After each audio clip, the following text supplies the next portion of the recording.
Somewhere in the New World, the Kid pirates find themselves approaching Elbaf. Killer wakes up Kid and says, "We are near land, should we look around?" Kid replies and says, "Are you really asking that? When have I ever passed on exploring an island?" Killer says, "I know, but this island probably belongs to the home of the giants Elbaf. A few hours ago, York learned that the world government wants her dead too. But fortunately, she has a plan to counter it." York says, "Luckily I had a contingency plan, just in case they decided to play it this way. For starters, I want you all to wipe all the pests here. You can kill everyone now that the Frontier Dome is up again. Spare no one except the Stella, the hostages underground and me." All the Seraphim say understood. York then says, "If you guys go rogue, I'm sure it'll trigger a whodunit style investigation. If my cover gets blown, I won't stand a chance in a fight, so to ensure they won't catch me." She then orders S-Snake to petrify her in front of everyone. S-Snake replies and says understood. York then tells S-Snake to make sure she frees her when no one is looking. S-Snake replies and says got it. York then says, "And one more thing, there's an area of the lab I don't want you to damage." S-Snake says okay then, let the hunt begin. In the labor face, someone say hurry up everyone, onto the ship. Someone is heard saying we are getting the heck out of here. Unknown to everyone on the island, a ship belonging to the Blackbeard pirates arrives off the shore.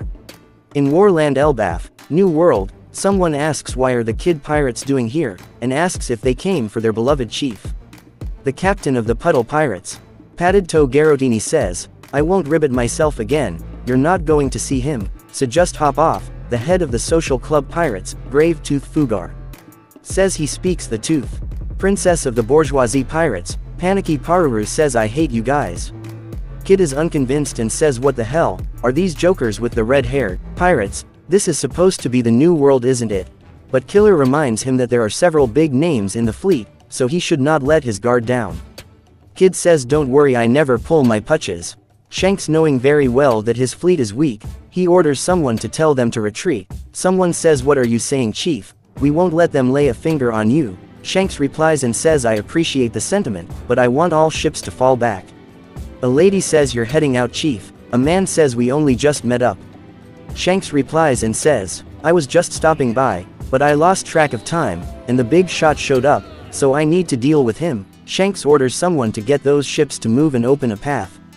Then someone says the real reason you want to deal with him is because the fleet is notoriously weak. Someone, while laughing, says, "You are not supposed to say that out loud."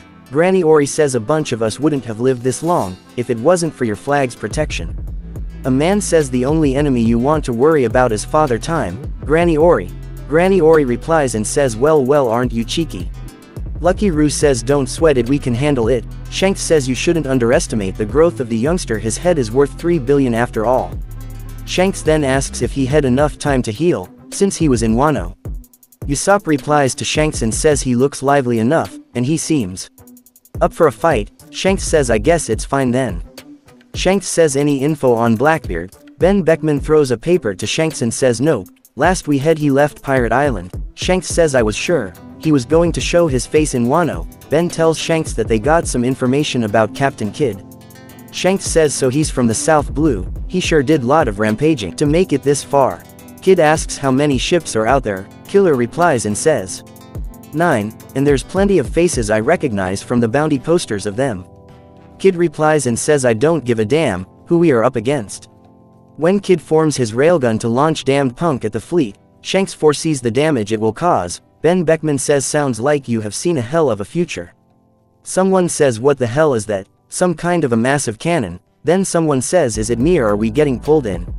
Shanks warns the fleet to spread out and telling Dory and Broggy to watch his rear while he moves for Kid's ship. Moving to stop Kid's attack, Kid is surprised and says, "Red hair." Shanks approaches the Victoria Punk, catching Kid off guard and instantly defeating him with Divine Departure. A large explosion occurs. The Kid pirates panic out over their captain and Killer and says, "Even Killer got caught in it, he was trying to help, the captain is not moving, he's going to die." Shanks slowly walks towards Kid. The Kid pirates then beg Shanks not to kill Kid, even giving up their road poneglyph rubbings to appease him. Broggy says, "Hey Chief, over here." Shanks ignores the Kid pirates and jumps from the ship while Dory and Broggy prepare for an attack and say, "Hey little people, if you are gonna point a gun at someone's home, you'd better be ready for when they fire back." Dory and Bragi use a combined attack Hakoku, completely destroying the Victoria Punk. The kid pirates fall into the sea, while the narrator says on this day on the New World by Elbaf, a man worth 3 billion, was completely eradicated. Then the chapter ends. Well, what are your thoughts on this chapter? Leave your answers in the comments section below. And I would really appreciate it if you press that subscribe button.